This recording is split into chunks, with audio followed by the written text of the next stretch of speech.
Kurban ini teman-teman sekalian adalah ibadah yang sangat besar pahalanya di sisi Allah Subhanahu wa taala. Makanya Allah sebutkan tadi dalam surah Al-Kautsar ayat 2, "Fasholli li rabbika wanhar." Salatlah Idul Adha dan ikuti berkurban setelahnya. Dan yang paling afdal kata ulama, setelah salat Idul Adha kemudian langsung berkurban. Walaupun dia masih punya pilihan untuk berkurban beberapa hari setelahnya. Khilaf di antara ulama tentang masalah mana yang lebih afdal dalam hewan kurban.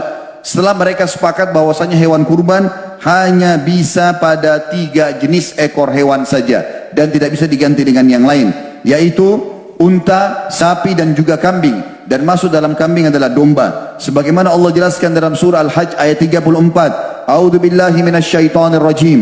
Wa likulli ummatin ja'alna mansakan liyadhkuru ismallahi 'ala ma razaqahum min bahimatil an'am." Dan bagi tiap-tiap umat yang telah kami syariatkan penyembelihan kurban, supaya mereka menyebut nama Allah terhadap binatang ternak yang telah direzekikan Allah kepada mereka.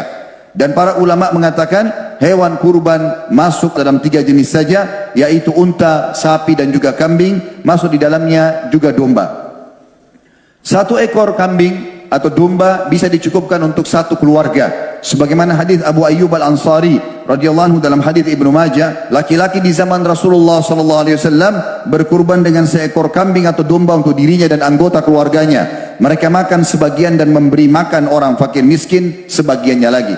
Kata para ulama, andai saja seorang suami ataupun seorang istri masing-masing memiliki kemampuan dan masing-masing berkurban, maka itu lebih afdal lagi. Tapi kalau dia tidak mampu, maka dia cukupkan dengan 1 ekor kambing untuk 1 keluarga. Sementara untuk sapi dan juga unta maksimal 7 orang bisa partisipasi, tapi tidak harus 7 orang. Beranjak daripada hadis Jabir radhiyallahu anhu, beliau mengatakan, hadis ini diriwayatkan Imam Muslim, kami menyembeli bersama Rasulullah SAW di tahun Hudaybiyah dengan seekor unta untuk 7 orang dan seekor sapi juga untuk 7 orang. Sementara syarat-syarat berkurban ada, yaitu yang pertama harus dipenuhi syarat umur hewan kurban. Hewan kurban yang bisa dikurban adalah musinnah. Di dalam hadis disebutkan musinnah, jangan kalian menyembelih hewan kurban kecuali yang musinnah. Kecuali kalau kalian tidak mendapatkan musinnah, maka kalian boleh menyembelih jaza'ah. Sementara ulama mengatakan yang dimaksud dengan musinnah adalah kalau unta disebut musinnah berarti yang berumur 5 tahun. Sementara sapi musinnah yang dimaksud adalah minimal 2 tahun. Dan kambing musinnah adalah 1 tahun. Dan yang dimaksud dengan jaza'ah, kata Nabi SAW, kalau kalian tidak dapat musinnah dari kambing, maka carilah jaza'ah. Dan jaza'ah adalah domba yang berumur 6 bulan.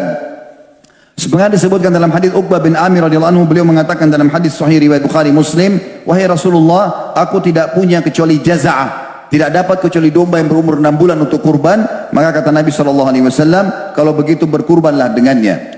Juga teman-teman sekalian, syarat yang kedua selain umur adalah tidak boleh ada cacatnya.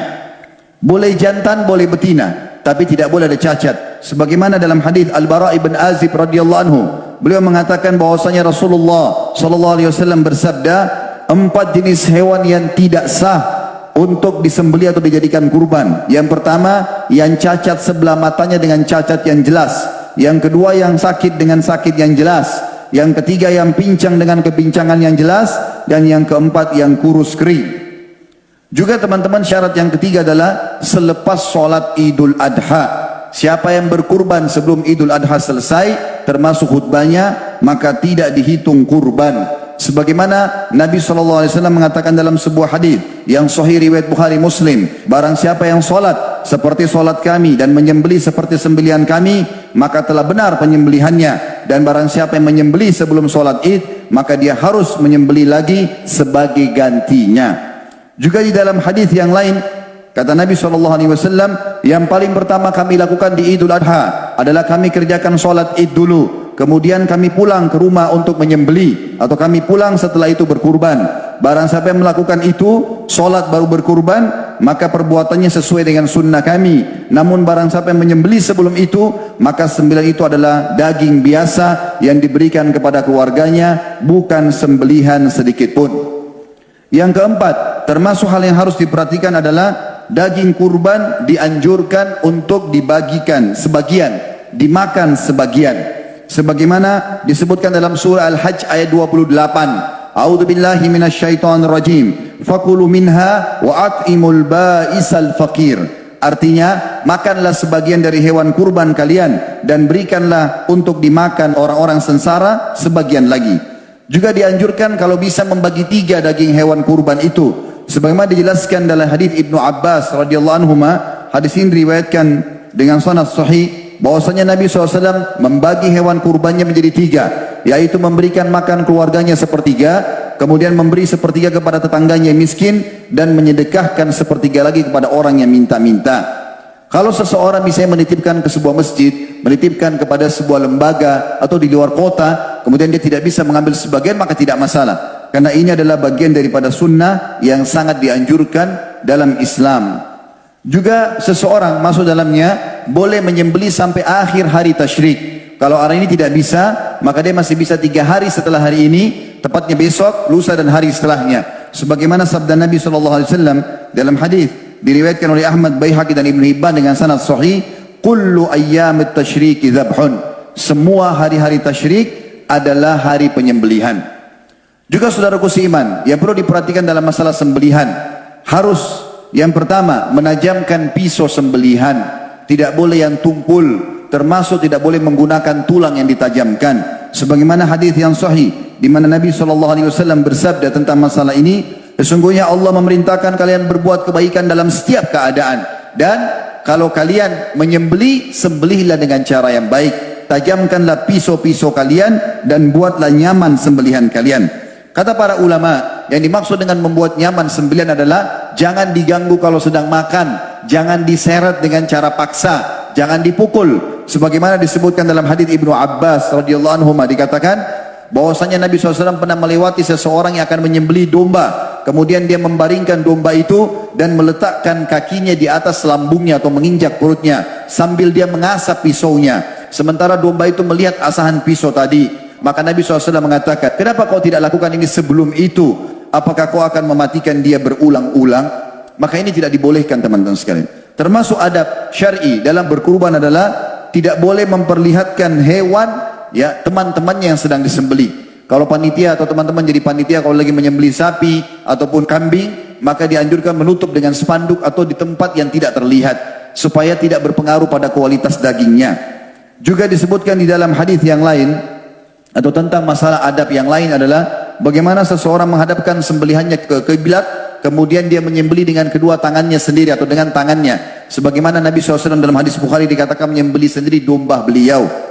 Juga dianjurkan membaca Bismillahi wallahu akbar, dengan nama Allah, Allah Maha Besar, Allahumma minka wa bika, ya Allah ini darimu dan untukmu, Allahumma taqabbal minni, ya Allah terimalah dariku. Andai saja seseorang menitipkan kepada orang lain, maka orang yang menyembelihkan untuk orang lain juga dianjurkan membaca Bismillahi wallahu akbar, dengan nama Allah, Allah Maha Besar, Allahumma minka walaka, ya Allah ini darimu dan untukmu, Allahumma taqabbal min, ya Allah terimalah dari, kemudian menyebutkan nama orang tersebut. Andai saja seseorang itu menitipkan untuk keluarganya, misalnya Pak Ahmad dengan keluarganya, maka cukup kita mengatakan Ahmad dan keluarganya, dan dalam penyebutan nama boleh menggunakan bahasa Indonesia.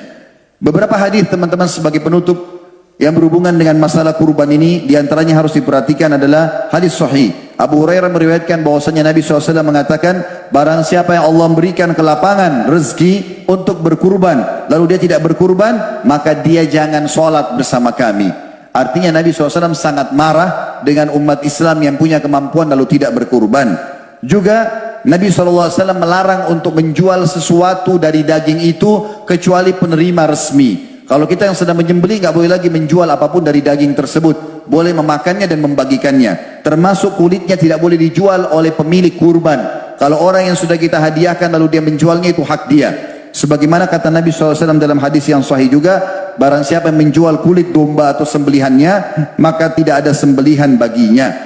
Begitu juga teman-teman sekalian, yang harus diperhatikan dalam masalah ini adalah bagaimana seseorang mengikhlaskan niatnya dan berusaha untuk memilih yang terbaik dari hewan-hewan tersebut.